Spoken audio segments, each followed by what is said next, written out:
പിൻസി അലോഷ്യസിൻ്റെ പരാതിയെ തുടർന്ന് monitoring committee കൂടിയതും അതോടൊപ്പം തന്നെ സിനിമയുടെ IC മീറ്റിംഗ് കൂടിയതും സംബന്ധിച്ചുകൊണ്ട് പ്രൊഡ്യൂസേഴ്സിൻ്റെ നിലപാടിൽ പലതരത്തിൽ വിമർശനങ്ങളാണ് ഉയർന്നത്. ഫെഫ്കയുടെ വാർത്താ സമ്മേളനത്തിന് എതിരെ അടക്കം പ്രൊഡ്യൂസേഴ്സ് അസോസിയേഷൻ്റെ ഗ്രൂപ്പിനകത്ത് പലതരത്തിലുള്ള ചർച്ചകൾ നടന്നു. ആ ചർച്ചകൾ അതിൻ്റെ പലയിടങ്ങളിലേക്കും അത് പോവുകയും ചെയ്തു. ഇപ്പോൾ നമ്മോടൊപ്പം മോണിറ്ററിംഗ് കമ്മിറ്റി അംഗം റാണി സരുൺ ചേർന്നു. എനിക്ക് ചെറിയ വിഷമമുണ്ട്. കാരണം ഒരു ഗ്രൂപ്പ് എന്ന് പറയുന്നത് ആ സംഘടനയ്ക്കകത്തുള്ള ആളുകൾ സംസാരിക്കുന്ന ഒരു ഇതാണ്.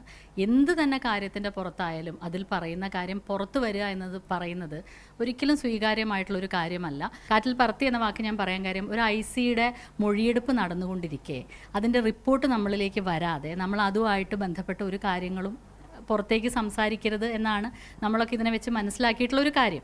അപ്പോൾ അങ്ങനെ ഒരു ഇത് മൊഴിയെടുപ്പ് നടക്കുമ്പോൾ തന്നെ ഇത് വന്നതുകൊണ്ട് ആണ് ഞാൻ അങ്ങനെ ഒരു പരാമർശം കാറ്റിൽ പറത്തി. കാരണം അത് പോഷ് ആക്ട് പ്രകാരം ഒരു ICയുടെ റിപ്പോർട്ട് വരാതെ നമുക്ക് അതിനെക്കുറിച്ച് പബ്ലിക് പരാമർശങ്ങൾ നടത്താനുള്ള അർഹതയില്ല. ഈ IC മീറ്റിംഗ് കഴിഞ്ഞ ഉടനെ ഫെഫ്ക ഇത്തരത്തിലൊരു വാർത്താ സമ്മേളനം നടത്തുകയുണ്ടായി. ഇപ്പോഴത്തെ ഈ പറയുന്ന IC നിയമങ്ങളും ഇതൊക്കെ വെച്ചിട്ട് നോക്കുകയാണെങ്കിൽ അതൊന്നും അങ്ങനെ നടക്കാൻ പാടില്ലാത്തതാണ്. പക്ഷേ ഈ പറയുന്ന ഓരോ സംഘടനയുടെയും തലപ്പത്തിരിക്കുന്ന ആളുകൾ, പുണ്യേട്ടനടക്കമുള്ള എല്ലാ മനുഷ്യരും ഇതിനെക്കുറിച്ചൊക്കെ വ്യക്തമായ ബോധ്യമൊക്കെ ഉള്ള ആൾക്കാർ തന്നെയാണ്. സംഘടനയ്ക്ക് അകത്ത് നിൽക്കേണ്ട, അല്ലെങ്കിൽ ഇപ്പോൾ ഞങ്ങളുടെ മോണിറ്ററിംഗ് കമ്മിറ്റി എന്ന സമിതിക്ക് അകത്ത് നിൽക്കേണ്ട കാര്യങ്ങൾ അവിടെ തന്നെ നിൽക്കുന്നതാണല്ലോ ഭംഗി. വേണ്ട കാര്യങ്ങൾ മാത്രമല്ലേ നമ്മൾ പുറത്തേക്ക് കൊടുക്കേണ്ടതുള്ളൂ. ഈ മീറ്റിംഗിൽ ഇപ്പോൾ ഷൈൻ ടോം ചാക്കോവും മിൻസിയും എത്തി പരസ്പരം അങ്ങോട്ടും ഇങ്ങോട്ടും കാര്യങ്ങൾ പങ്കുവെച്ചു എന്ന് പറയുന്നു, പരസ്പരം കൈകൊടുത്തു എന്ന് പറയുന്നു. ഇതൊക്കെ ശരിക്കും പറഞ്ഞാൽ ഇങ്ങനൊരു പരാതിയുമായിട്ട് പോയ ആ സ്ത്രീയെ അനുനയിപ്പിക്കുകയല്ലേ ചെയ്തത്? അത് ശരിയായ നടപടിയായിരുന്നു? മിൻസി ഒരു ഷൈനിൽ നിന്നൊരു മാപ്പ് കിട്ടുക, അറിയാതെ എനിക്ക് സംഭവിച്ചു പോയതാണ് മോളെ എന്ന് പറയലോ ഒന്നുമല്ല വിൻസി അതിൽ പ്രതീക്ഷിച്ചിട്ടുള്ളത്.